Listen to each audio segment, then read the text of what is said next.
A millionaire threw a quarter at the woman he destroyed, laughing as she shivered in filthy rags on a Manhattan street. He had no idea that the beggar he just humiliated was the strategic mastermind behind a billion-dollar Korean crime syndicate, and that he had just handed her the final piece she needed to obliterate everything he'd ever built. This is a story of calculated vengeance, international intrigue, and a woman who didn't just survive her ex-husband's cruelty, she evolved into something he could never comprehend. Stick around until the end, because the twist will leave you speechless. And hey, before we dive into this wild ride, if you're enjoying these Korean boss stories, smash that like button, hit subscribe, and drop a comment telling us where you're watching from. Your support keeps these stories coming. Now let's get into it. Chapter 1, The Quarter and the King. The rain fell like needles on the Manhattan streets, each drop hissing against the hot pavement outside the St. Regis Hotel. Steam rose from the subway vents, creating ghostly columns in the amber glow of streetlights. It was the kind of cold that seeped through layers, the kind that made bones ache. Iliana Warren sat hunched on one of those vents, her body wrapped in cardboard and an oversized gray hoodie stained with grime that looked weeks old.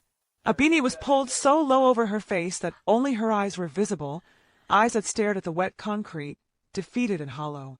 Her shoulders curved inward, making her small, invisible, exactly what people expect to see and then immediately look away from.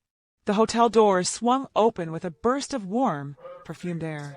Laughter spilled out, loud, performative, the kind that announces wealth. Julian Thorne emerged, his arm draped possessively around a model who couldn't have been older than 23. He wore a burgundy velvet blazer that screamed, "Look at me!" and loafers without socks despite the freezing rain. His blonde hair was gelled into submission, every strand a calculated choice. His Patek Philippe caught the light as he gestured animatedly mid-story, clearly the hero of his own narrative. Then he saw her. His steps faltered. Recognition flickered across his face, followed immediately by something darker, satisfaction. He stopped walking. The model tugged at his arm, confused, but he waved her off.